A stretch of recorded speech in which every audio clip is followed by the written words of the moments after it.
kingdoms collapse. Now anarchy reigns. You want it, you got it. Now anarchy reigns. What's going on, everyone? This is another episode of the You Want It, You Got It podcast. Today, I am sitting with Bruce from the band Empire. Bruce, what's going on, bub? Russ, how are you, buddy? Good to talk with you. Yeah, man. Thanks for reaching out to me, man. It seems like once I dropped the episode with Brent from Taken Days, and I need to thank him for that. But it's like I got a window of, or not a window. I got a bunch of knocks on my door saying, "Hey, man, can we be on the podcast?" Hey, man. I'm like, okay. And I'm actually got enough episodes recorded and banked that I'm good technically till the end of April. Oh, good. Yeah. I had to work a little harder because I try to do 2 a week and I'm going to be gone for 12 days. So I'm doing double duty. So yeah. But anyway, Bruce, man, like I said, thanks for taking the time out. Tell me about yourself, man. Like, tell me about your background in music. Sure. I'm from Boston originally. Oh shit. Okay. And that's why I'm repping the. I can see that now. Yeah. Now I see the green. I was like, okay. But I moved out to California in 2008, but I've been in and around music since my early teens. And I think didn't really start taking off with it until I got out here. I think it's 16, 17 years now. I've been living out here in California and being in and around the scene, whether it's like high desert doom metal bands that I played bass in, this band called the Sleeping Sea King. It's kind of like Caius meets Queens of the Stone Age kind of a deal. And that was fun for a hot minute. And, but I've been in and around the punk and skate punk and hardcore scene out here for years. Even when I didn't have a band, I would book and put on shows of just lineups that I dug. And starting to see a little bit of momentum going. And then this thing called the pandemic hit, and that just torpedoed everything. But, you spend years making those connections. That's why, when you did have Brent on from Taken Days, that's part of how I knew him was through that. Just like, oh, I dig this band. Let me book these guys, and they were sweet guys, great dudes, great music. They work with Cameron Webb, who I've had the pleasure of working with, as has my wife. My wife is Brenna from The Last Gang, and he's a great guy to work with. He'll pull it out of you, and if you're not prepared, it's going to be a long day at the office with Mr. Webb. So, but it's kind of my deal with music, man. Like, I got hit up in May of 2023 by my buddy Danny, who used to be in a band with Brenna called Fiction Reform. And Danny's been in and around the punk hardcore scene in SoCal since like the early 90s. So he knows fucking everybody. And he's like, yo, I got this dude, Jay, who's from this hardcore band Outspoken. And we're looking to start a project and we need a guitar player.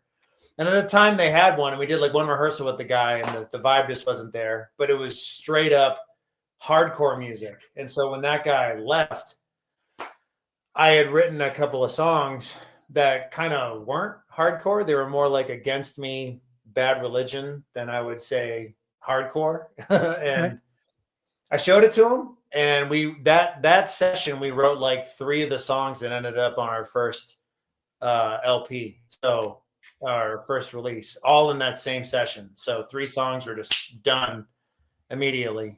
And I don't know how much of the history you want me to get into, but that's man, yeah. I mean, whatever you want to talk about, I'm game to listen. So wait, real quick, Outspoken, like the Outspoken, the hardcore band from. Okay. Yeah, Jay's the bass player in Outspoken, and he still is. Oh. So when they do reunion shows or whatever, Jay goes and does it. Yeah, Jay Hansel. That's pretty cool, man. He's the man. We love Jay. He's a maniac, and we love him.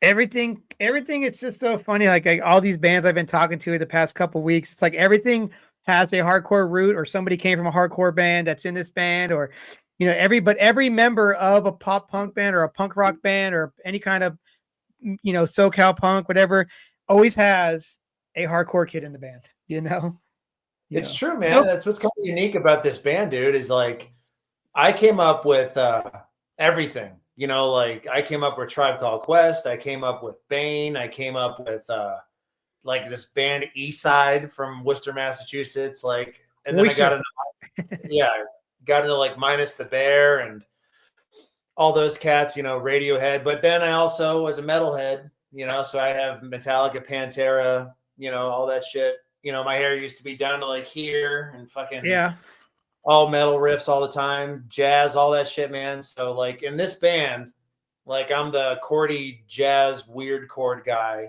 Jay's the fucking he'll shit a rainbow with melody, crazy bass lines guy. Our other guitar player, Cam, is like our foundation, who also is recording and mixing our new record. And then we got a keys player now. And then Danny's just a human metronome on drums, dude. So it's a good setup. You play guitar and sing, correct? Yeah. Hell yeah. So you said Boston, that area.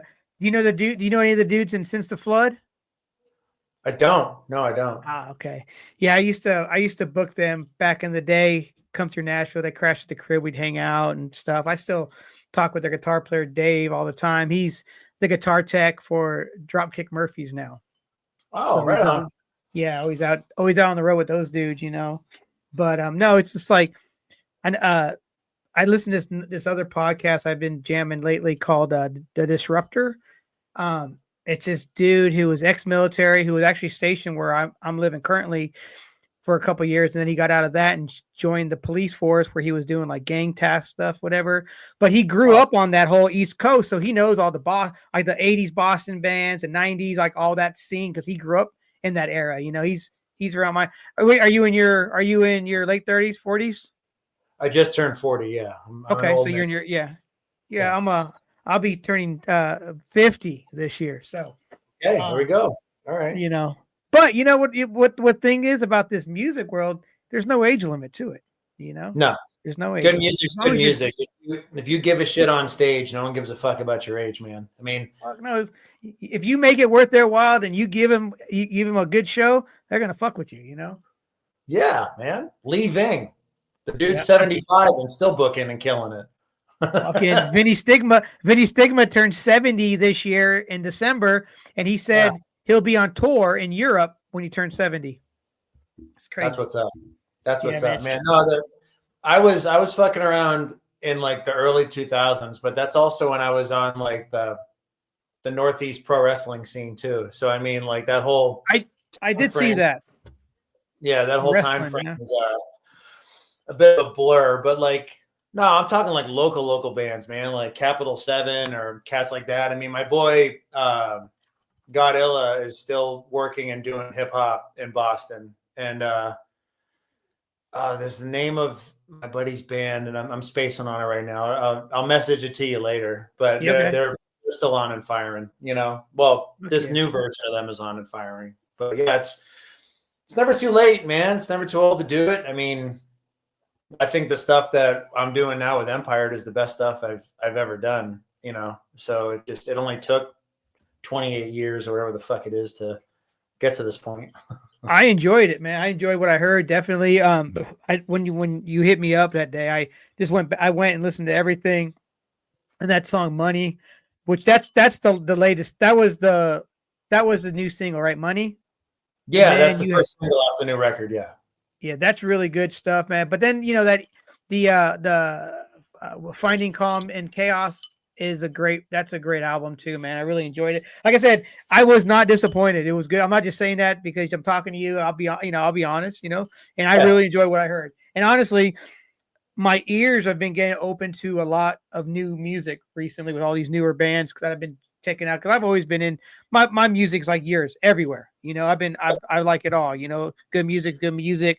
I started with hip hop, then I got into Metallica and Iron Maiden, then I got into punk rock, and then it just fucking went from there. I'm going back to like my roots, like the 90s. That 90s era of like punk rock. That's just what's always felt comfortable to me. Sure. What do we call that? The epiphat era. So you're talking about like no offense, Black Wagon, Face to Face, like that whole yeah. batch. I got you. Yeah, I got you. You know, Green Day, all them bands. You know what I'm saying? Yeah. But I mean that was a good era because you know I used to skateboard, so those were always in the skate videos, and that's how you find out a lot about bands back then were through skate videos or Thrasher magazine or MTV. But It's a resurgence, man. Like we hear that all the time now. I mean, not just around us, but like if I'm, at other shows or whatever, that shit's making a resurgence. 90s punk or 90s alternative or whatever, it's kind of making a bit of a comeback. Now, granted, you still have like new ways of doing it, like bands like Idols, who I fucking love. Like, fuck yeah, they're so good, put in a new spin on it and a new angle to it. And then you have like Turnstile, who was, you couldn't get more hardcore than those dudes. And now they went more melodic and they're still fucking great. Like, they still got their roots, they still got them hardcore roots in them, but they're such a fun band, man. Like, I don't care what anyone says. People talking, I don't think anymore as much because they realize it's still Turnstile. But when that new album came out, everybody was like, whoa, what the fuck is this shit? This is not Turnstile that we remember, but it's a great record. I ain't gonna lie. I wore that album out when it came out. It's just a great record, man. Sure, yeah. Well, people said the same shit about Glassjaw. Anytime Glassjaw would drop something new, someone like, wait, what is? And then after like 2 listens, this is the best thing they've ever done. I mean, I'm a worship and tribute disciple, but I mean, like, and they haven't dropped a bad anything, So they can't do any wrong. Glassjaw is a great band. It pisses me off because every fucking time that they're supposed to come to Nashville, Daryl gets sick or they got to pull out. So, they're on a good majority of the Poison the Well reunion shows. And that tour's coming to Nashville. But guess who's not on it? Glassjaw. I'm sorry, dude. So I was like, I wanted to go see Poison the Well because they're always a fun band to watch live and they still throw it down at their age.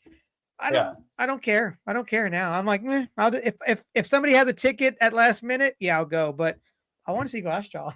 I want to see them. I got, it's crazy as I've only seen them once, and they came to the observatory in Santa Ana here in Orange County, and they're still doing the deal where like they just have a red light on behind them, like a red light, and then that's it, and then the whole set is just like a fucking gospel blur of just genius, hardcore, melodic, It's so good. It's so good. They're all so fucking good. I mean, I know they've gone through a few members, but the closest thing I could describe them to seeing them live is I got to see Dillinger Escape Plan once, and that was like basically like a knife fight for 45 minutes.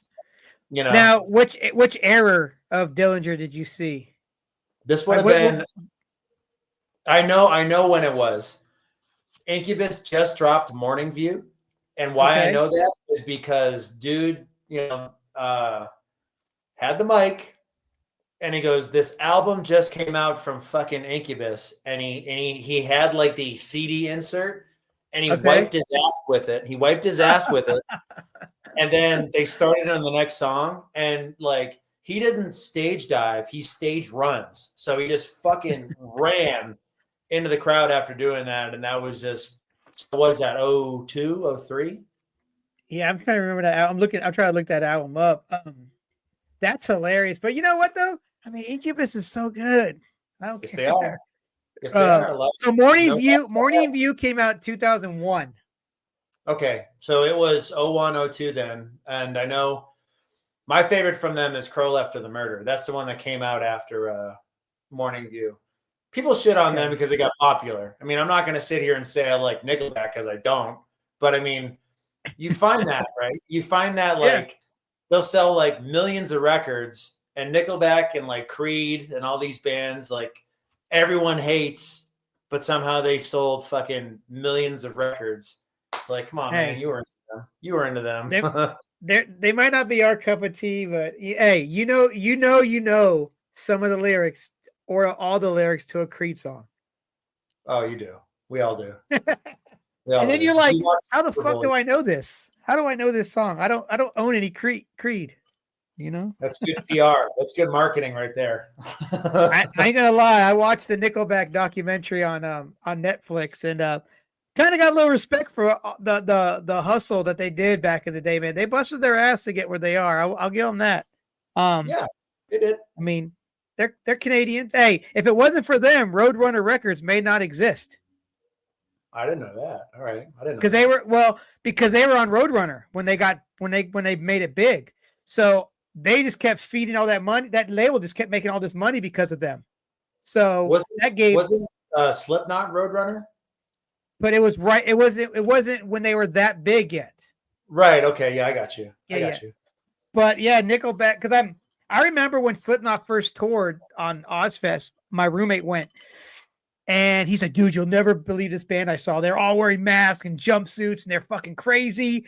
And come to MTV was like, the new big thing, Slipknot. They went from, being the openers on the small stage to being the headliners on the small stage because they were just that big of a band. Selling all their merch out.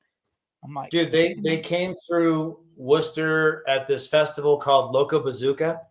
This was like 2001, and I was fucking young, right? I was like 16 or something like that. And I remember I showed up early to that festival, so early that they threw a security shirt at me. And I got to fucking work that show. And it was the red jumpsuits. Corey still had his first mask. Joey was still alive. Clown, like everyone was still, it was the OG unit. Yeah. And his that was one of the many shows because it was a summer show. That when Corey came off stage, he had trouble getting his mask off because part of it melted to his face. And I guess that happened a lot to him. And, but they were super, super nice dudes. He's a huge wrestling guy, Corey Taylor. Yeah. Fucking loves pro wrestling. Didn't they on Knotfest one year? Was it NXT that was part of Knotfest one year, or NXT was on one of those shows or something? But well, let's talk about that. You said you did a little wrestling, huh? Yeah. I worked the Northeast circuit. I got trained by Maverick Wild, and I worked for like RDW and these little indie leagues out of Boston in the Boston area. And then I fucked my neck up and stopped for years. And then in 2021 or 22, I started training again with Santino Brothers Wrestling Academy out here in LA. And they produced like Brody King, Jake Atlas. The Young Bucks debuted with them on their first show. Cool. So I'm an on-screen character for them now. I'm kind of like the authority figure for them on their shows called Fight Night. And we have a show this Thursday it's like every 2 weeks, but then we do like our big shows like the LA Rumble. And like we're a good way of looking at it is we're a school. So we're a minor league club for, Paul Levesque and Tony Khan. So, but it's not just, it's like we produce refs, we produce, oh wow, okay. Yeah, it's the whole deal. And I came up with them in the ring, and I would help out with the shows and teach the kids how to run sound and put on a show and shit like that. And so now I'm an on-screen. I'm a good guy, but I guess you could say people are looking at a bad guy. But it's all perception. Yeah. Not my fault. People want to throw shit. I could totally see you being a heel. I can see. Okay. It's cool to see though, like with the wrestling world nowadays, it's always been there, but it's more on screen now. How the wrestling and the hardcore and the metal and all that shit is like, it's all there together now. You got all these bands that are doing intros for Brody King and them on AEW that are writing music for them and Colin and what's Colin's brother's name from Twitch and Tongue, those dudes. But they did some, intros. Damn, what the hell was that band called? Not 100 Demons. Eyes of the Lord. They do one of the intros of the newest faction that Brody King has out. But right on. Okay. Yeah, it's cool to see. He was Brody King from God's Hate. And then you had what's his face from Every Time I Die. Oh yeah, no, everyone knows him. He's man. I miss that goddamn band. It's such a bummer they broke up. Oh, they're so. What do you think about the Reincarnations? Eh, Which one do you like better? brother, give me their Low Teens, that lineup that produced fucking Low Teens. I know it's one of their more recent ones. It was like what, 2016, 2015. That album, that riff that starts that fucking album is one of the heaviest thing. Like, it's so fucking good, dude. Like, it's so good. And my boy Tyler Bateman has done a lot of work with. I can't believe I'm spacing on his name now. Also, Yeah. wrestling wise, I'm I fucking could. spacing. Is it Andy? Yeah. Andy. Yeah, it is. Yeah, that's his name, Andy. Yeah. Yeah.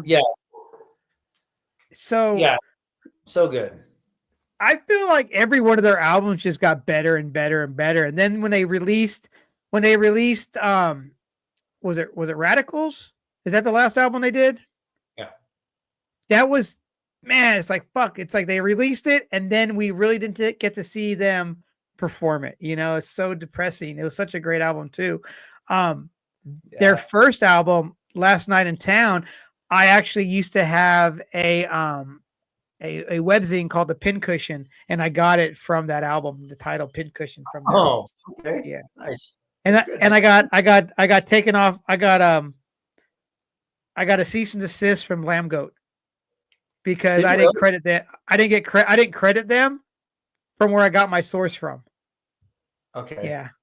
Okay. So yeah. I'm like, I didn't fucking know. I was just some fucking kid who's like, I'm gonna make a zine. I just look at all the other web zines and take the information and interview bands. You know, fuck. I didn't know. Sorry, Trustkill. You know, or Lamb Goat. Sorry, Lamb Goat. That's that Lamb Goat. Even when you come up, like when we came up with this band name, you got to like sit online for like a fucking hour, just making sure that no one has it, or if they do have it, they're not like, they haven't done anything in years. Because people nowadays will just make a fucking social media page like Instagram or something, and then the band breaks up. So you'll see like, oh, there was this band called that in like 2015, and that's the last thing that they did, or whatever, you know. Yeah, my band had that problem. That was the intro that you heard there. That was my band. We're no longer a thing anymore, but might as well use your resource. If you got the song to use for your podcast that's called You Want It, You Got It, might as well use the song where the title came from. But during MySpace days, we had our Taken Under page. Our band was Taken Under. And so we had these kids from Atlanta start up a MySpace page, and they weren't even slick about it. They used our logos, they used everything as their shit. But we had 25,000 followers and shit. So I was like, hey guys, do us a favor and fucking just get on these dudes. That page was gone within like a week. Those kids, and they were young kids too, like probably middle schoolers. But I was like, oh hell no, we got enough people out here. They attacked them and they took their page down. But you can use my logos that I made. Like, I know those are my logos, you know. But it is what it is. It is what it is. I get that, you know. But that's also, you know, it leads you, you know, at your age and my age, we're still of that group, the pre-social media era, and in some instances, almost the fucking pre-internet era, where you'd have to you were regional. You know, what was going on in your hood, what was going on in like your city or maybe a few cities away from you. You know, like if if I had to drive 45 minutes growing up, I thought that was an eternity. Yeah. Now that's just called going to like the grocery store here in California. Yeah, right. Your perspectives change. And so everything that we do, it's in-house, specifically for this new record. Like, we're recording it ourselves, we're mixing it ourselves, and then we're having Paul Miner master everything, because he did our first record. He mixed it, recorded it, mastered it. And we looked at, we only have so much money. We did just get signed to a label, which is cool, but there's only so much money. So it's like we wanted to take the money and spend it on touring and on new merch and shit like that. So the cat, Cameron, who I mentioned, our other guitar player, Cam, he's done sound. I mean, he's worked with Kevin Smith, Silent Bob, and Yeah. he's done his own records for his old bands like Piss and Blood or the Overrides back in the day, and he's ours, and it's all DIY and in house. The logo design, like we're not outsourcing. We did outsource for Finding Calm in the Chaos. Tokyo Hero, who's done like Motorhead album covers. I mean, the dude's done a fuck ton. He's done a couple tattoos on me, and he's a buddy. And he did that skull that's on that record. But otherwise, it's in house. Like everything's done because you just want to make sure you own it. You're not ripping anybody off. You're sure as shit not using AI art. Like that's not us. Like we're doing it all. And you can tell that you can really tell the AI art, in my opinion, man. It all has that similar kind of it's like it has a cartoony feel to it, but I mean everything just looks the same, in my opinion. I have a friend, his band uses nothing but AI arts, and I'm just like, man, that just sucks. There's people out there that can really do good drawings out there, man. Just any local tattoo artist would love to work with a local band or something, or have a t-shirt that they designed for that band. The guy that's one of the heads of our label, Justin. The label's called Hay Fever Records, and it's Justin and Moki. They're in a band called Hartwells, but Justin's owned his own tattoo shop out here for a minute. He's from Chicago originally, but he, like, when we were first signing our contract, we're allowed to do whatever we want. Like it's an amazing partnership. But the one thing that he was like putting his foot down on was no AI art, which we don't do anyway, because we have friends that are tattoo artists or just artists, that like we have, a new shirt design in the works that my buddy who's a tattoo artist has been working on, but that's what I mean by it's all in house. It's either done by someone in the band or by a friend, that's good with a pen, sort of a deal. Not the AI deal. If anything, if there's a contract thing, we may use Chat GPT to make sure our legal piece is right. But I had a right to get like I was doing a proposal for like to get like a partnership with the company, and I typed it up and I was like, man, I sound really dumb. So I used ChatGPT to make it sound smarter. And, they just changed certain words to make them sound better, but they didn't change anything I typed. They just changed the words, I gotta look smarter than I am, Don't we all do? Yeah. So the name Empire, where's that name come from? We were looking for a name, and we're not terribly enthused by what's been going on politically lately, specifically. Okay. And ideally that name is to speak to just almost like colonialism. So if you have someone come, here's a good example, like what the Spaniards did to the Aztecs, if we really want to go deep into the history books, they just showed up, scared the shit, and wiped these fucking people out, and ended up wiping them out with disease. And you look at places now where you just see like abandoned buildings, or like what's happened. We love San Francisco, right? The city is like our second home. We've had great shows up there. One of the shows we played up there was at Edinburgh Castle. And it literally was like Arkham City outside of that place, where you had trash can fires. There was a dude sitting in a Beamer smoking crack, like where the band's parked. And it was the most like, if anything could say like a civilization getting empired, it's a guy sitting in his BMW smoking crack. Like, and how they're they're raising all the costs on buildings. Yeah. So people are like, can't afford to live there anymore. So they're leaving, but no one can afford to move into those spots.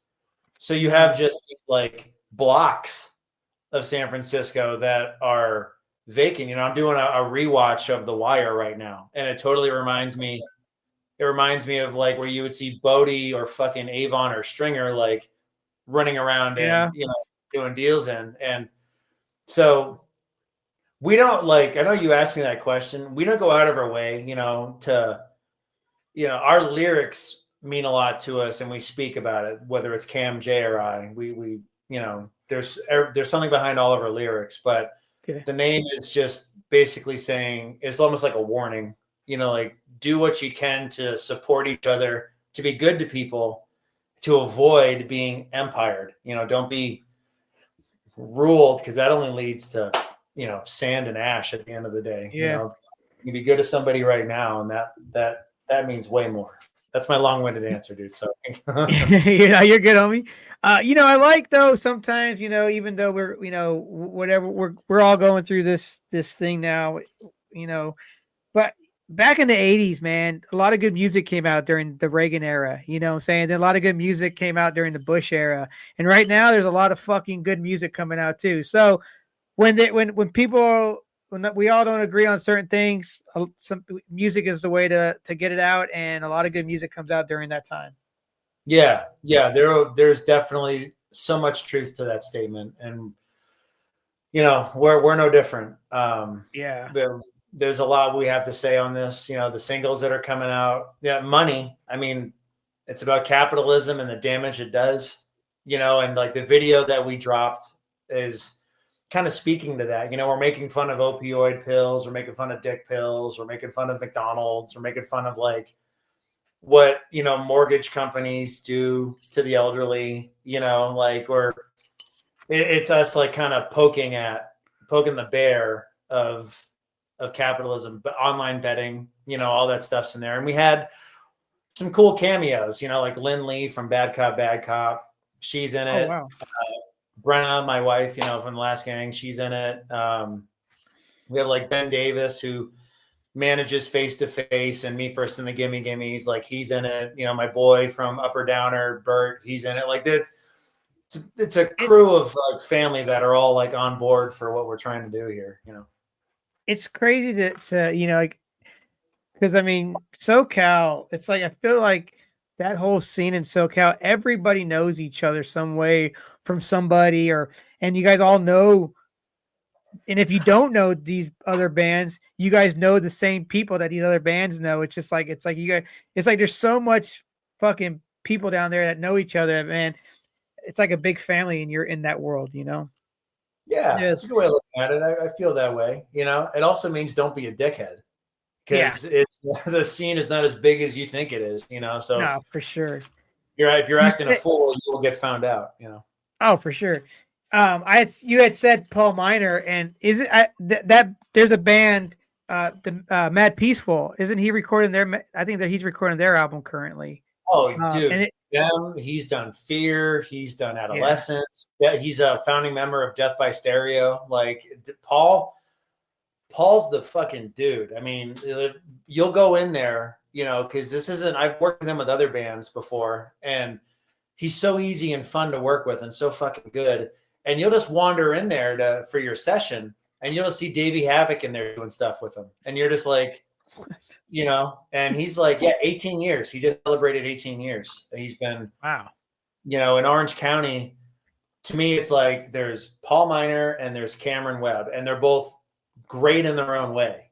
Like, having worked with both of them, you come out of it all the better, whichever one you work with. They're both great. It's it just says here on his Instagram page, his credits include Newfound Glory, Zebrahead, H2O, Agnostic Front, CJ Ramones, and that's all he shows. But I'm like, yeah, those are all some good bands, Yeah. Yeah. It's crazy though. I have a buddy who works in LA in the business, and he was working alongside Rick Rubin for a few years as an engineer. But to see Rick Rubin and people like that he'll say, Rick Rubin will tell you, oh, I don't know music. I just tell you what I think sounds good. And I'm like, this man just telling people what sounds good his whole life, and he's doing a good job at it. I'm like, man, I might be in the wrong business, because there's a lot of shit that I can hear. I could be making that kind of money.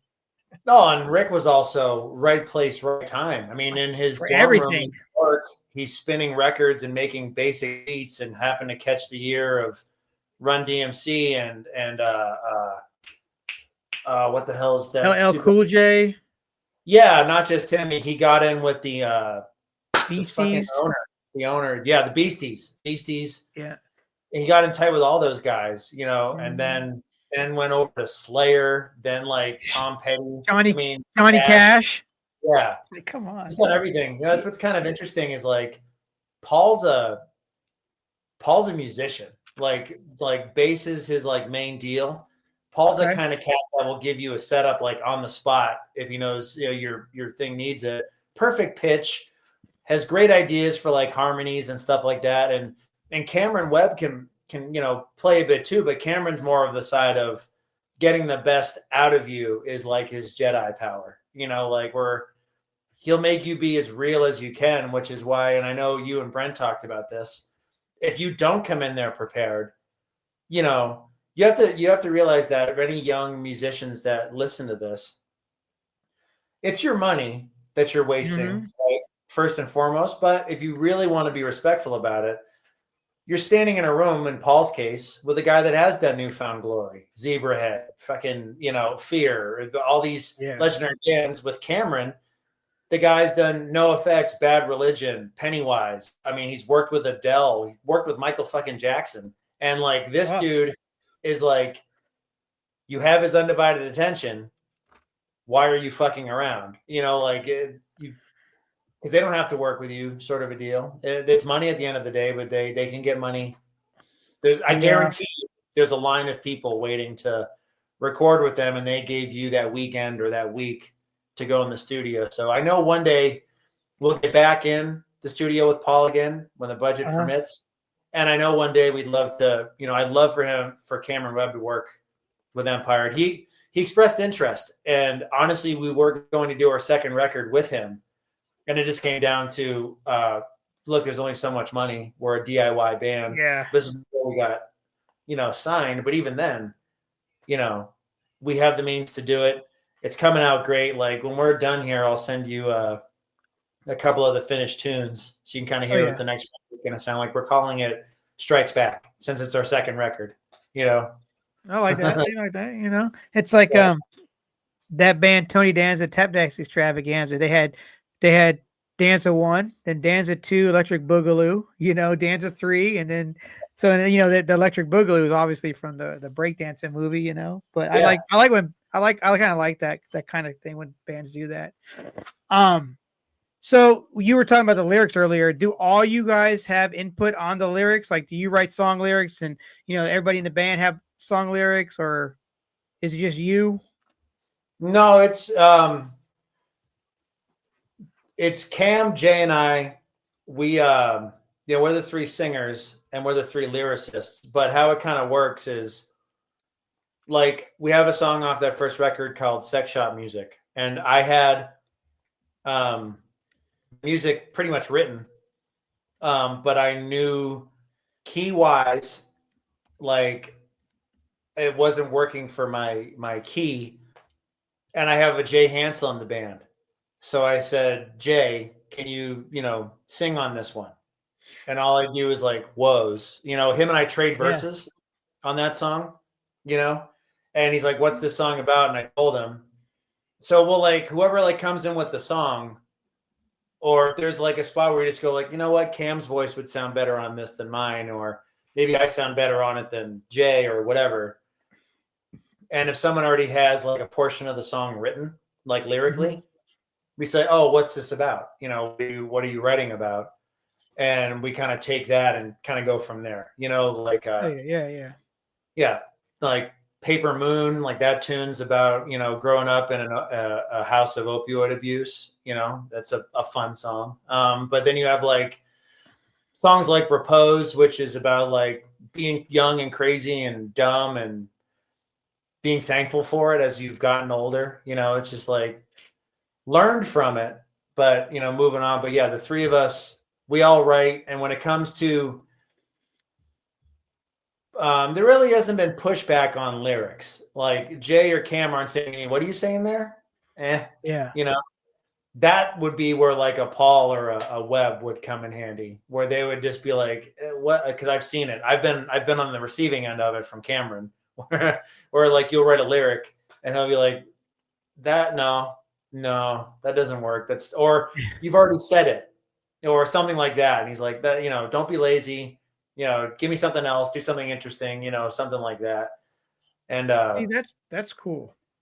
yeah. It's not this reputation of being a hard ass. He's a hard ass if you're unprepared because he's a human and this is his job, not because he's a dickhead, because he's not. If you go into your job, Yeah. you're just not doing your job and your coworkers having to pick up the slack. I have a hard time believing your coworker is going to be like, no, it's cool, Russ. I got it. No. And, Yep. You're right about that. They will not say that to me. They're going to work their asses off. No. So you said you worked with Cameron before. What was that project?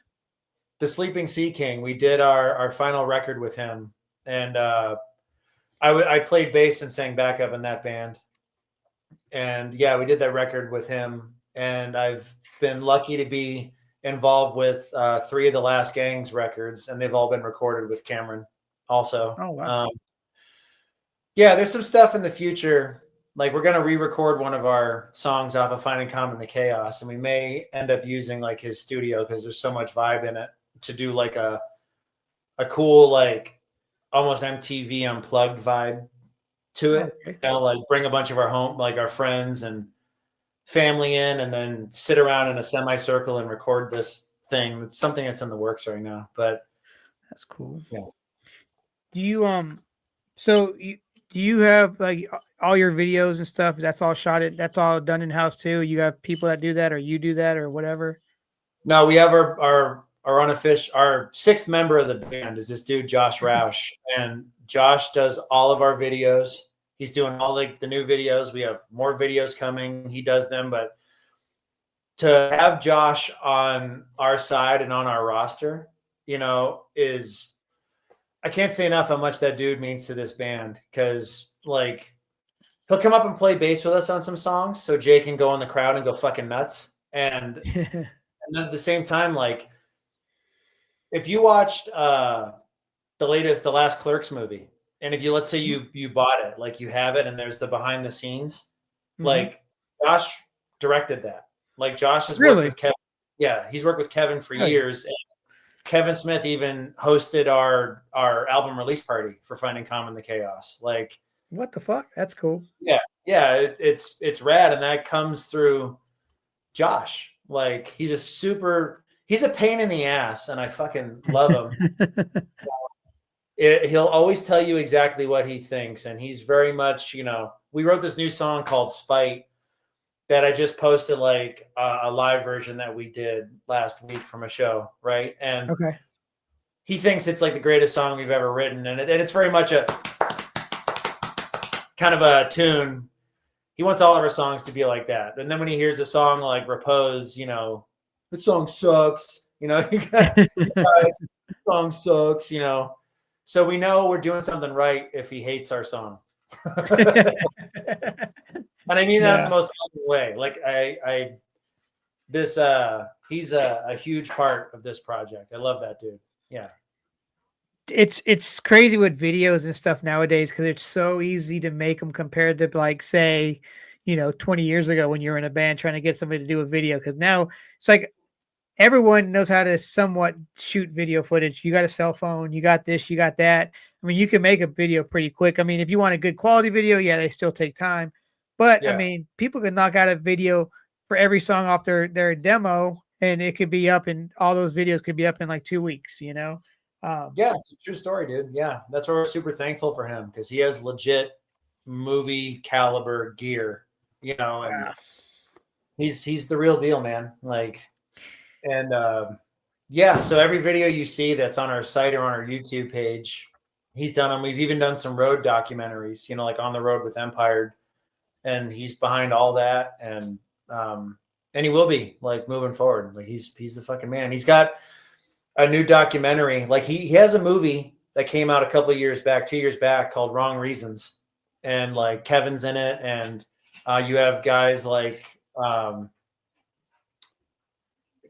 David Koechner, he's in it, the dude from The Office, and our Champ from Anchorman, like he's in it, and he's got this new Michael Parks documentary about the actor who passed away not too long ago. That'll be coming out here shortly. And he loves working with us, and it helps immensely because talking with you, with Rachel or whatever, we're all at the mercy of the algorithm. So the more content, the more original content, good content you can put out, the better. And he's a huge part of that, dude. Sorry, I just love that guy. No, you're good. I'm going to ask you. I don't think I asked you this, or I don't. And if you already said it, then I don't. I recall hearing it. But how did you meet him? Him and Cam, our other guitar player, go way, way, way, way, way, way back, like years and years back. But Josh and I hit it off because of the show Venture Brothers. We're both huge fans. Nice. Yeah, which I love that show, and he's a huge Venture Brother head too. And we were at a party at Cam's house, and either he overheard me or I overheard him just throw out a random quote from that show. And it was kind of like the Step Brothers Karate in the Garage situation. We just become best friends kind of a deal. But the connection is from Cam. They were like roommates together. I mean, I'm talking, decades they've known each other. But Josh is an Ohio boy. So when we do this Midwest tour at the end of April, we're playing Dayton, which is close to the town he grew up in, so he's helping bring some heads out to that show. Yeah, I pulled his Wikipedia page up, and I was like, shows there's some of the videos that he did, Tim Armstrong, Niagara Lights, Specials, fucking some band called Empire. Have you heard of those guys? Yeah, a bunch of assholes. Yeah. But no, it's just cool. Some of the stuff. Oh, he did. He guys. What Empire has Arco and Six. He did. Okay. Is there more that he's done for you guys? Oh yeah, dude.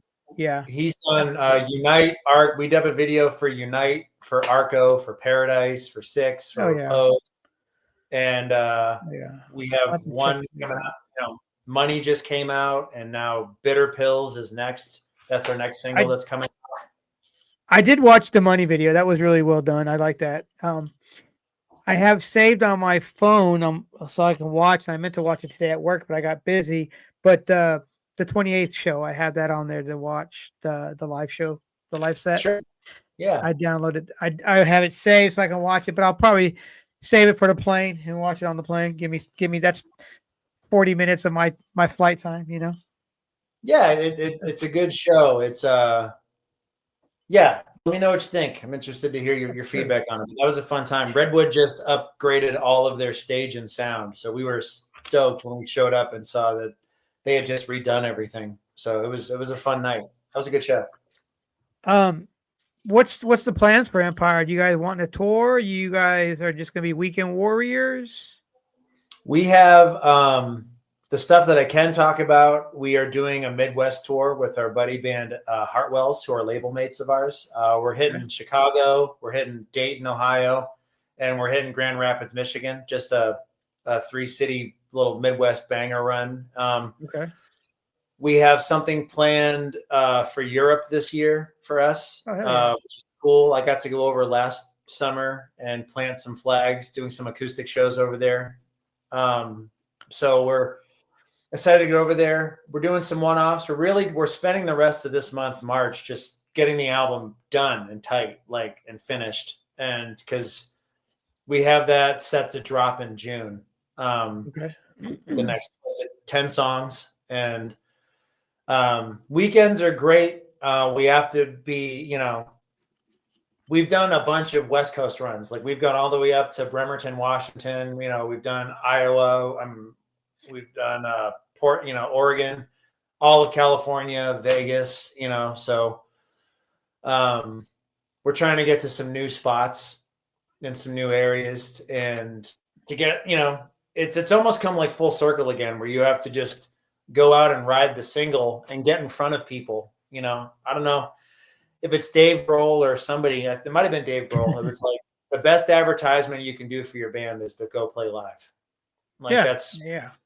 And so we're firm believers in that, man. And the fact that I'm the baby at 40 years old, two of us are 50, you know, like, and have kids and families and mortgages and shit like that. And everyone's spouses and support system is totally down for what we're doing right now.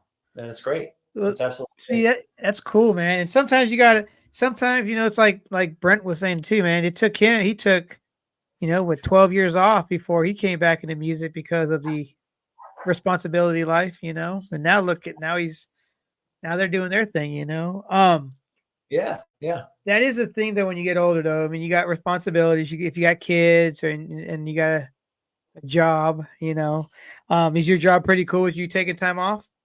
Yeah, Needed? man. I work for Yamaha, the music side of Yamaha. And we go back to the office starting in April for like 3 days a week. But Okay. the cat that I report to, my boss, has been great about letting me work on the road because all of my accounts are based in New York anyway. So he's been awesome about it. He's very, That's very cool, cool man. about it. The more notice, dude, it's like any boss. If I say to him, hey, next week I need the week off. Huh? It's like Yeah. give some heads up, and he's cool about it. And that's the same with everyone in this band. Like, there's 5 of us with the keys player being added. And like he's been over in Shanghai, China for work for the last month. So he hasn't been at our last couple of shows. We always sound better with him, but we can still do gigs without him. Yeah. That sort of a deal, That's pretty cool, man. Like, when you guys release this new album, I mean, are you going to try to get like distribution in Europe, like with Spam or with, some other labels out there, are you guys going to do it all yourself? I am, Stefan or Sabam. I've talked with him before and he's a great guy. Like he goes way back. Like you said, everyone knows everyone out here in SoCal. Yeah. Mm-hmm. And like, I got to chat with him. I think Eunice from T-Mom merch, she's based out of Germany. And also Andy at Cortex Records, who owns Cortex. He already carries our first record. So we have some cats over there that are already behind us and Empire to help out with distribution, which is great. That's cool.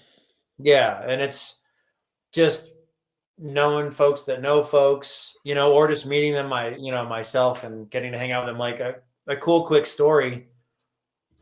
I went over to Europe last June, and initially because to meet up with my wife's band, who was on a 30-day run. They were on a bunch of the last NoFX Punk and Drublic shows, and a ton of them were in Europe.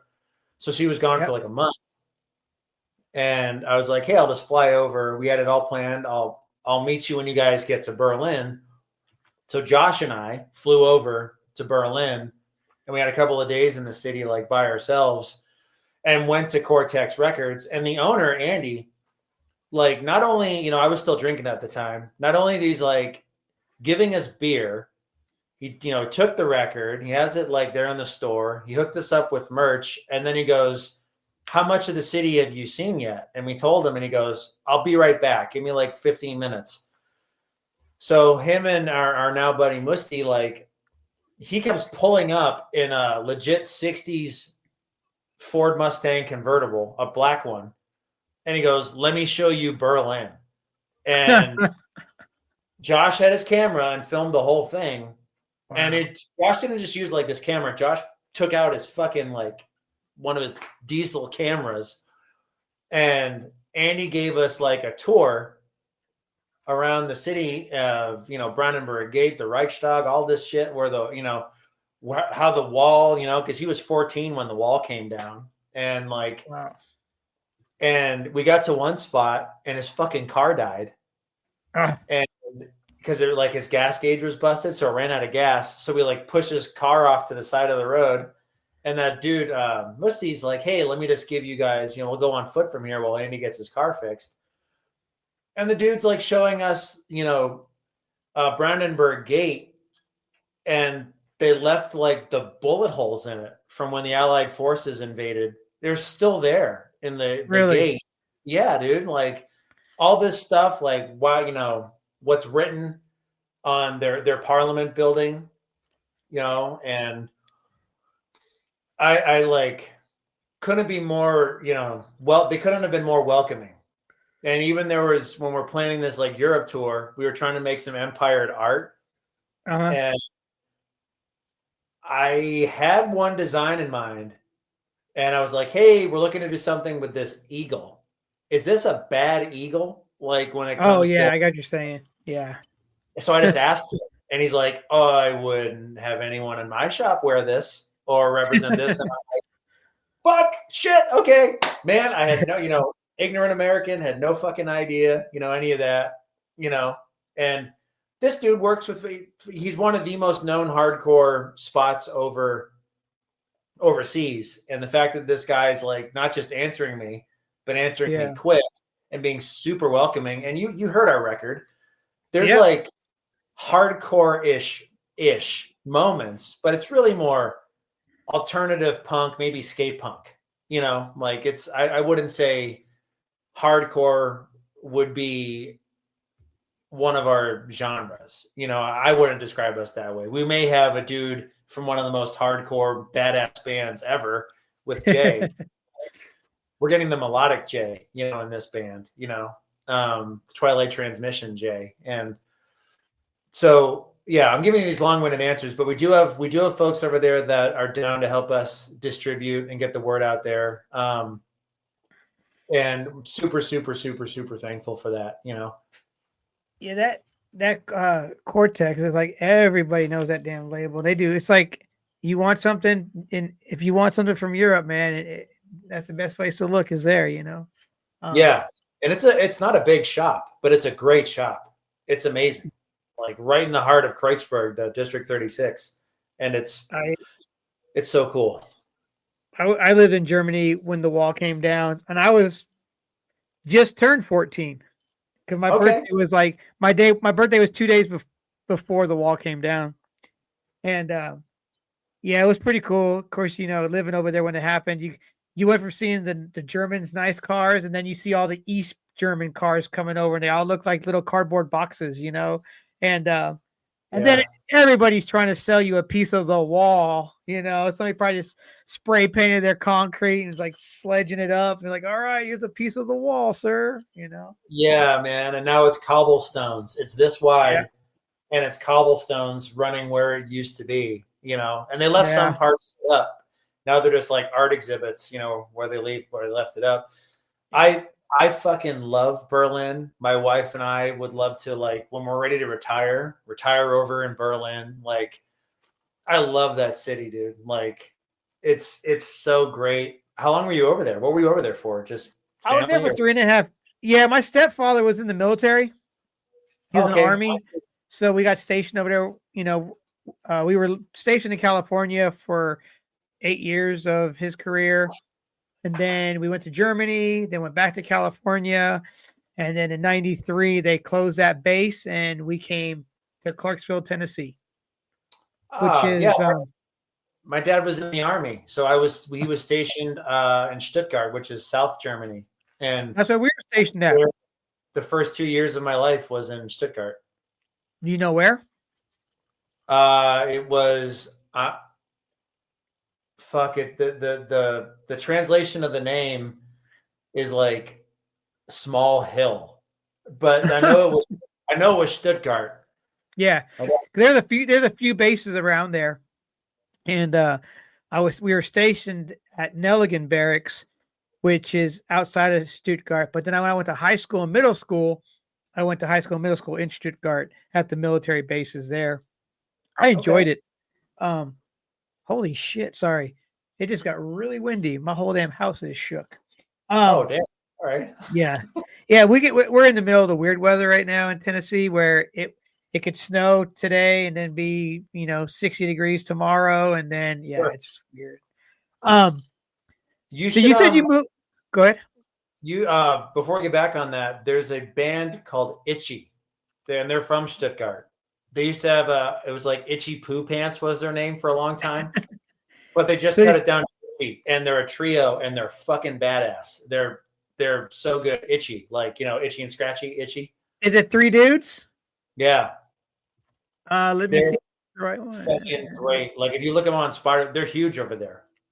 like huge. And I don't think they've Well, done yeah, a I think this is them. This has they have 188,000 monthly listeners, so it's probably them. Yeah, they're amazing. I got to meet those dudes at a Punk in Drublic, and they're the nicest fucking guys.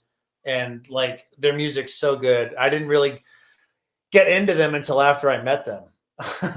You know, like we were over there, and my wife was been raving about them for years, and I didn't like take the time to really listen to them. And oh, they're great. They're so good. Let me ask you about this real quick with your wife. Did they play the Denver Punk and Drublic Fest? Yeah. The one where all hell broke loose during the daytime and the storm? I was there. Yeah, they all got stuffed into that building behind it, and like, yep, yeah, yeah, that was yeah. My buddy lived in Denver, and he was like, "You want to go to NoFX?" I'm like, "Fly me out." So he flew me out, and we went to 2 days. But I wasn't disappointed, but I was a little disappointed just because we didn't get the full 2 NoFX sets. We got 2 miniature ones on day 2, you know, which I get it. You have to do what's best for safety, but I got to see Suicidal. I got to see MXPX. You know, I didn't get to see Comeback Kid because their time got swapped and they ended up closing the show with Teenage Bottle Rocket, which those 2 bands were supposed to play earlier. And but my buddy didn't want to stick around because he wasn't really into Comeback Kid or Teenage Bottle Rocket. And I was just a little tear came down my face. I was like, I really want to see those guys. Oh man, seeing Wake the Dead done live is a religious experience, brother. just to see the fucking those pylons.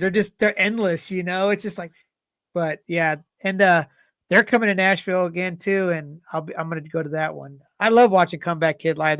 They're so fun. No matter if there's 5 people at the show or 5,000 people at the show, you're getting the same fucking show, you know. And they're good dudes, man. Like they're yeah. I met them in Florida at Fest with my old band Halicab played Fest a couple years back, and I got to go backstage, and my wife was doing a fill-in and playing with Bad Cop at the time, and Bad Cop was playing on the same stage as Comeback Kid, and like Lynn and Stacy and Myra from Bad Cop, they know fucking everybody. I'm talking hot water music, like it doesn't matter, they know fucking everybody, and this was right before all shit hit the fan with Anti-Flag, and like Anti-Flag was on this show too, and like so we're like hanging out with like Comeback Kid and like all those cats, and those dudes and Comeback Kid could not have been fucking nicer. They came off the stage because it was that Florida thick humid weather, and they were just like drenched, and this is coming from a guy that like sweats dialing a phone, let alone playing on a fucking stage like that. And they were, they closed with Wake the Dead, and you would have thought everyone who was into it, they were into the show, right? But when that song hit, it was like this second gear hit in everyone's brain, and they lost their fucking minds. Everyone in front of that Bo Diddley stage just went off.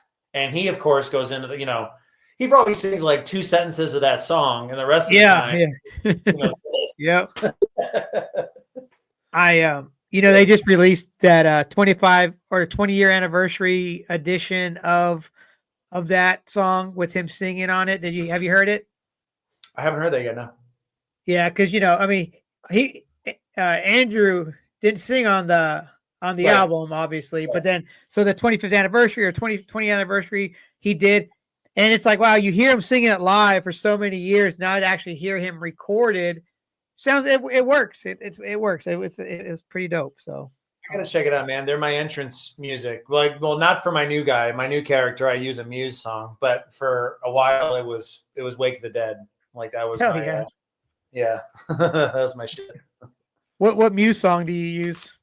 Supremacy from Second Law.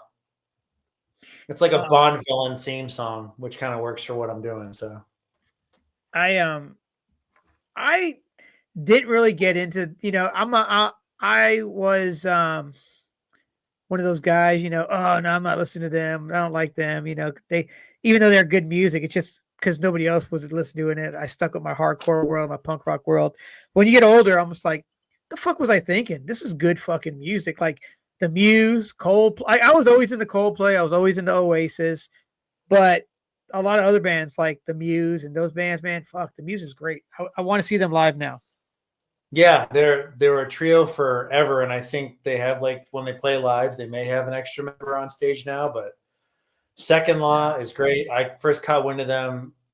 The first thing I ever heard from them was Stockholm Syndrome, off of I think the album name is Absolution, and it was in high school. I was in high school when it came out, and I've been into them ever since. Like, they're great. They're and they're genius musicians too.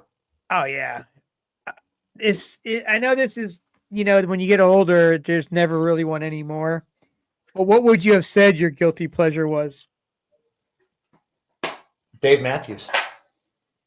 Man, that's a good one. Yeah, Dave Matthews is my my guilty pleasure, but I've never hidden the fact that I like him. I get endless amounts of shit for liking him.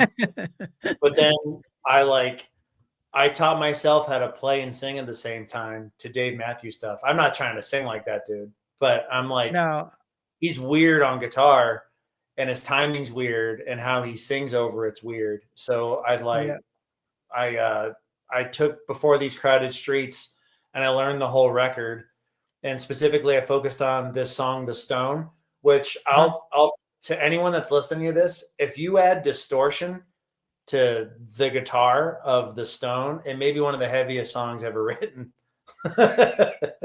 Well, one thing about that dude, man, like that whole band, like watch them play, they don't play simple shit and they play some heavy stuff, but it's not heavy. Like that drummer is a beast. And he's like, the drummer is like 62, I think I want to say, because I looked it up when they did the Rock and Roll Hall of Fame, and they just murdered it up there on that stage. They just go ham, But I always thought they were talented. When I was younger and doing a lot of drugs, Dave Matthews Band was always that band we would go drive in the country listening to when we were fucked up because it was just so trippy, Yeah, well, I was a jam band dude for a while. That's why I got into Dave Matthews Band. So like Fish, The Dead, all that shit. I got into. So that's why whenever I hear the word guilty pleasure, I'm like, I dig them.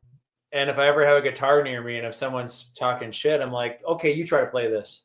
Yeah. Okay, you try to play and now try to sing while playing this. Like, and then try to play it, sing it, and then dance, because he'd be doing that little dance with his feet, and then he does all kinds of crazy shit. But he's a weird fucking dude.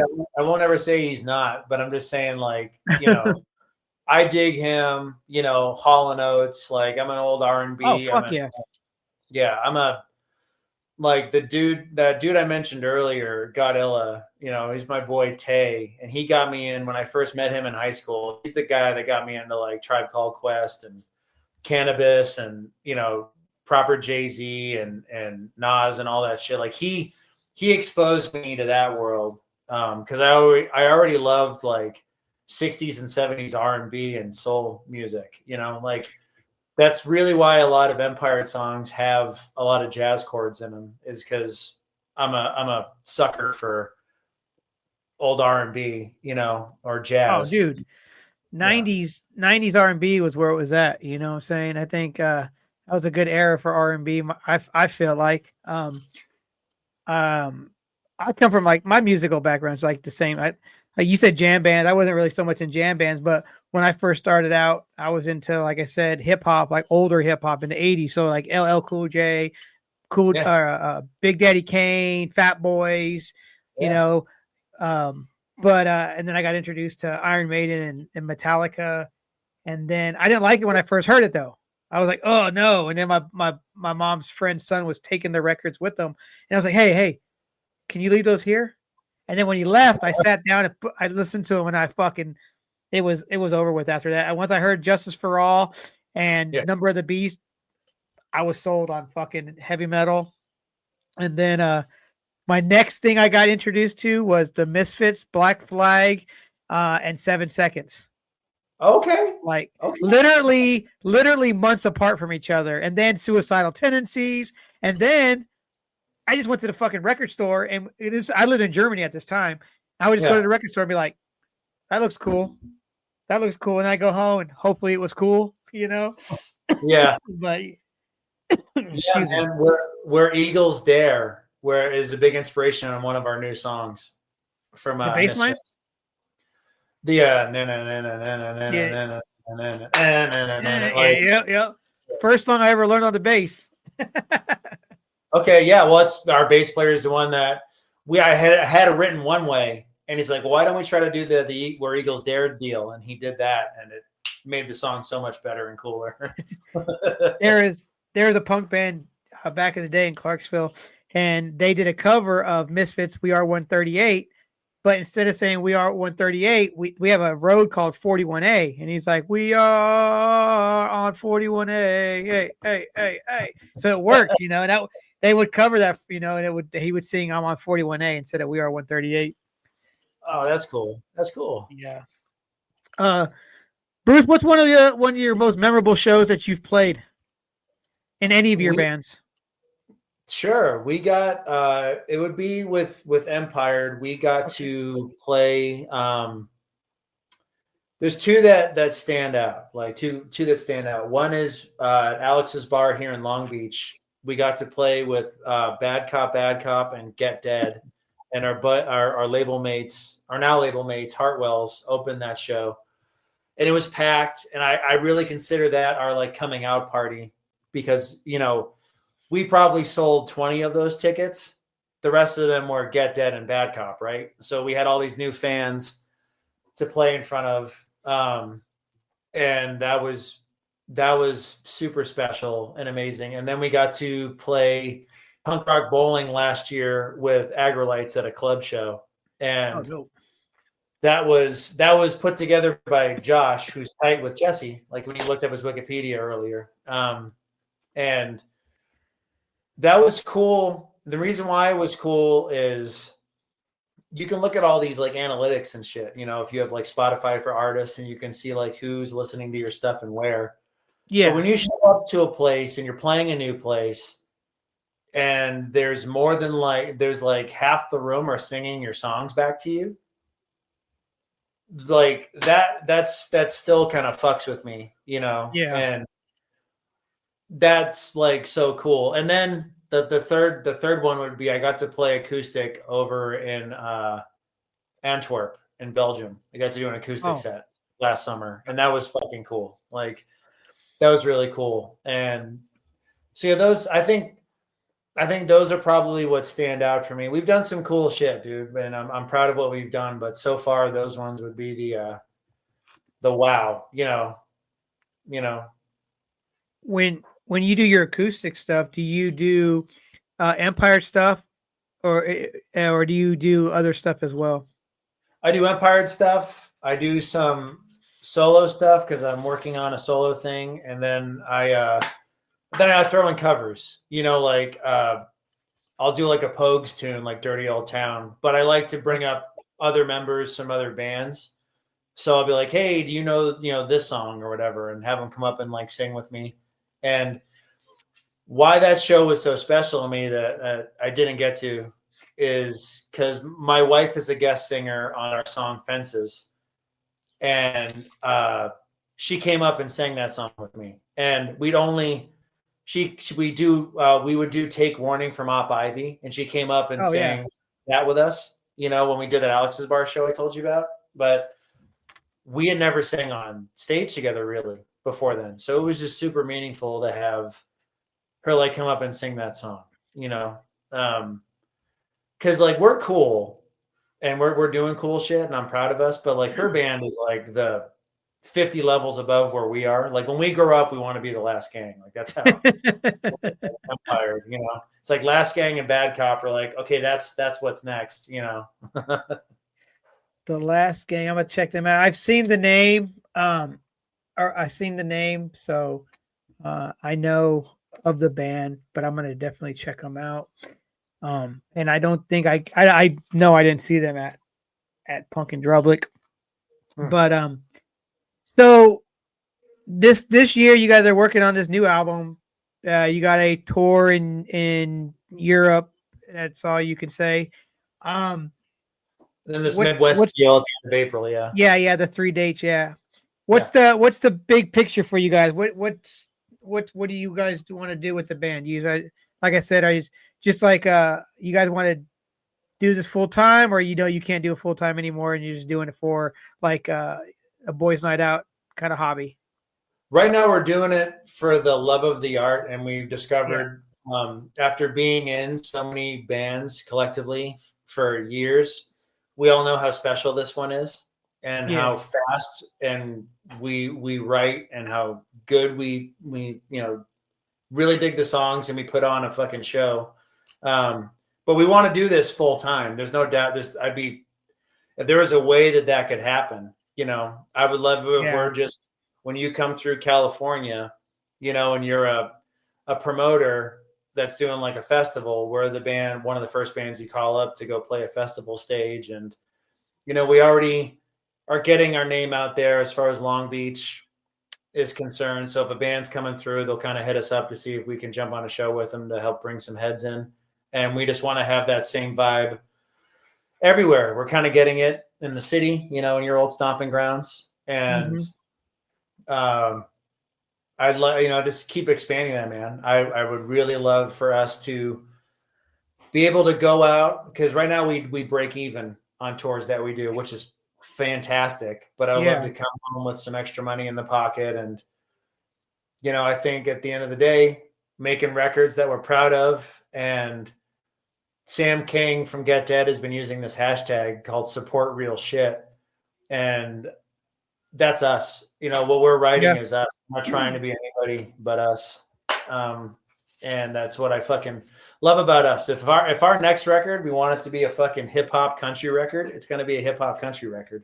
There's not going to be, well, that's not us. If someone walks in with a tune and we explore it and that's what it turns into, then that's what it turns into. Yeah. And that's cool that you can have a band though, that everyone is like, kind of like that, because sometimes we've been in bands all through our life, and you have some guy that nope, there's one person just won't, everybody else is on board, and there's that one person who's just like no, and you might that could have been like the song that you guys were going to put out, but that one person held everybody back. I've had that I've had that in some bands before that I've been in. One tons person. Of times, brother. Tons of times. This is my first band being a quote front person. I was always the behind the scene, the guy over on the side of the stage. This is really like the band where I'm having to be like put out in front like that. And this is the first band where we have differences of opinion. I'm not going to sit here and say that we don't. Oh yeah. But like writing songs, there's a lot of trust and like, okay, yeah, when we were deciding singles, it wasn't a debate. It was like, oh, it's these.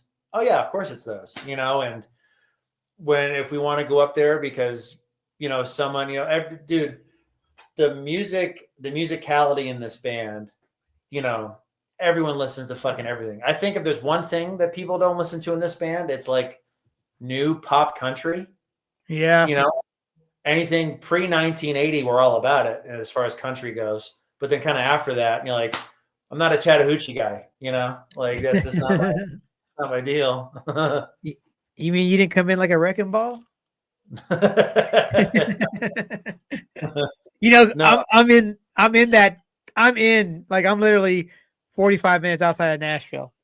Sure. So towards the Kentucky border. So yeah, that's all down there, but there is a good scene down there for punk. There's a good scene down there for hardcore, great scene for metal. The hardcore scene in Nashville has always been pretty fucking popping. We got some good stuff that came out of there. You ever heard of Love Is Red? Yeah. Yeah. They're in Nashville, and and also we would love to play Nashville. And let me be straight up. Like I would throw down on singing some like old country in a heartbeat, because I may not dig like what I call pop country, but the players or your session people, you can touch session players. Like you'd be a fool to think otherwise. Like I would love to sit in. The whole reason why I want to go to New Orleans is so I can just go sit in on guitar with whatever the fuck's on stage, Yep. That'd be dope. I love that. I would love that. I've never been there. Never been to Louisiana. I lied. When we were driving from California to Tennessee, we went to Louisiana because my stepdad had a buddy from the army that lived down there, and he cooked us crawfish. Okay. Big ass thing. All you heard was this squealing from them dropping them in the water. And I was like, oh shit, that's crazy. But they were delicious. Through it. I've driven through Louisiana. When I moved out to California, we drove, my buddy and I. Uh-huh. So I've driven through it, but that almost doesn't count. It's like No. I've been to Denver because I was in the airport for a layover. That shit don't count. You know, that shit don't count. You were just I had something I was gonna say. Oh well. So there's some bands in Nashville. I'll send you links, but there's some bands that check out. God damn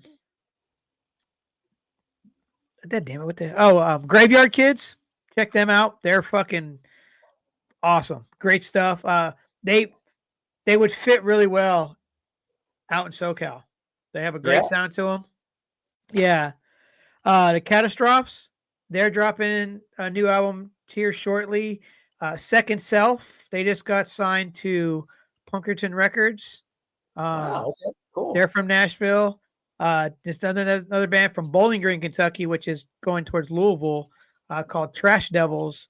They're pretty good punk bands. So they're all really cool guys. And they would, if you guys ever wanted to come out, definitely those would be the dudes I would say hit up. But I'll send you their information. Yeah, I was gonna say message me those because this is how I book all of our shows is conversations like this. And like, you know, what venues, you know, because when I'm booking us shows, I'm not looking for theaters. I'm looking for the 100 to 300 capacity spots. Mm-hmm. So if you put 50 heads in that joint, it's a fucking good time, you know, like that's what I'm looking for. So, you know, like we're doing like that Midwest run, right? The 24th is Mulligan's Pub in Grand Rapids. The 25th is Liars Club in Chicago. And then the 26th, the last show is Blind Bob's in Dayton. And those are all strategically picked and they're going to be a fun fucking time. And I've never been to Nashville. So I would love the first time that I go to be on tour and to play with any of those bands that you just mentioned. Because if you dig them, I probably dig them. So man. And I know most of those dudes. The dudes, or the singer and guitar player of not the Get Up Kids, the Graveyard Kids. I've known him since he was 16 years old in hardcore bands when he was young, you know. Okay. So now he's in his mid to late 30s, and he's still doing a damn thing, man. Still sounding good. They got a video out, everything, man. They're probably one of my favorite Nashvilles, just because he's a homie, you know what I'm saying? Yeah. But what's like you said, you're from Long Beach? Anaheim is where. Okay. What's the scene like out there? Is it cool? Like a good scene? Yeah, Long Beach in particular. Anaheim is coming up. It's got a good hardcore scene. You know, Orange County. Yep. But Long Beach, like you have. Like if you look at the Hay Fever record band, you know, the bands on that label with us, Stoke Signals, Hartwells, you know, Upper Downer. If you check out LA Crimes, you know, like there's a lot of really, really great bands and everyone's super supportive. And then you got these brand new up and comers like Saint Shivers. Or some bigger bands like Taken Days or like the Venomous Pinks or the Last Gang or like Bad Cop.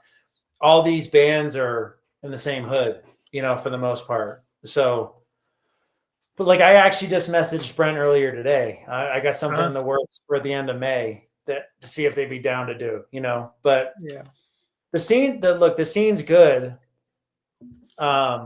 Everybody's cool with everybody. You know, so when you're putting together a show or if I'm booking a show or putting it, you know, the first thing I look for is just no drama. One, for you. You know, drawing, I already know if they draw or not, and just trying to make everyone kind of rise together at the same time. But, you know, you also want to make sure you're at the peak of that wave if you can be. You know? I hear you. Scene's good, dude. The scene's good. What I would this conversation has made me like think, man, I would love to get more into. I know there's a good hip hop scene out here, and I'm just not connected to it at fucking all. So get co-defendants is kind of like a gateway drug for me. I know they're Vegas based, but like that's there's some stuff that we're working on. Probably not for this record, but we're gonna need some talent on that. Jay can do some Bad Brain shit, level shit vocally. Yeah, he can. But yeah, it'd be cool to get someone on it. Whether it could be Chesky or Sam or something like that. But I haven't gotten any proper hip hop out here in a long time. I just find out about shit, like everybody else does. I'm still.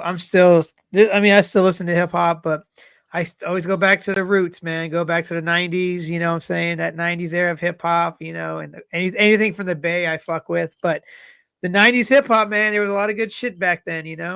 I mean, yeah. You can't go wrong with Wu-Tang ever. You can't, but as far as newer stuff, you can't go wrong with Damn from Kendrick Lamar. That's a great record, man. Yeah, it really is. Yeah. It really fucking is. Like, there's a lot of cool SoCal hip hop like those bands. So, like I guess, him, obviously Nipsey was cool, you know what I'm saying? Still cool. There's a lot of good shit out there, man. That kind of hip hop, not a lot of them. I don't like some of the mumble stuff. I don't either. I like the hip hop. I like hip hop.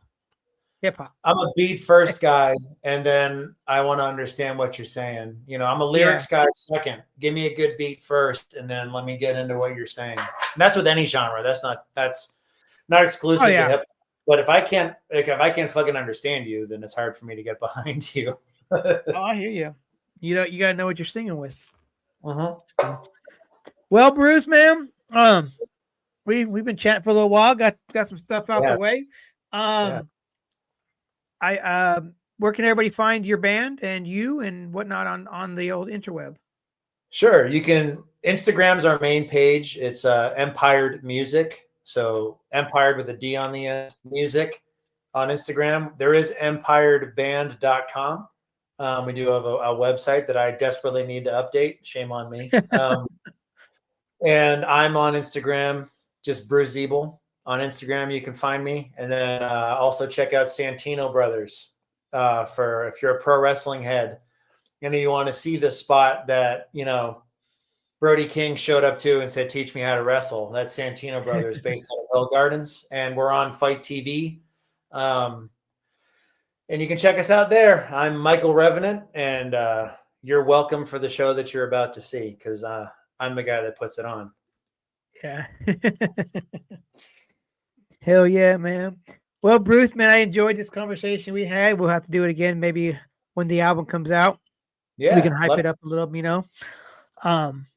when we get off the air, I have something else I'm going to mention. But yeah, man, I appreciate you taking the time out and chat with me. Sorry we a little delay, but all good. It all worked out. All right, man. Well, I appreciate your time. Until next time, brother. Peace. Thanks, Russ.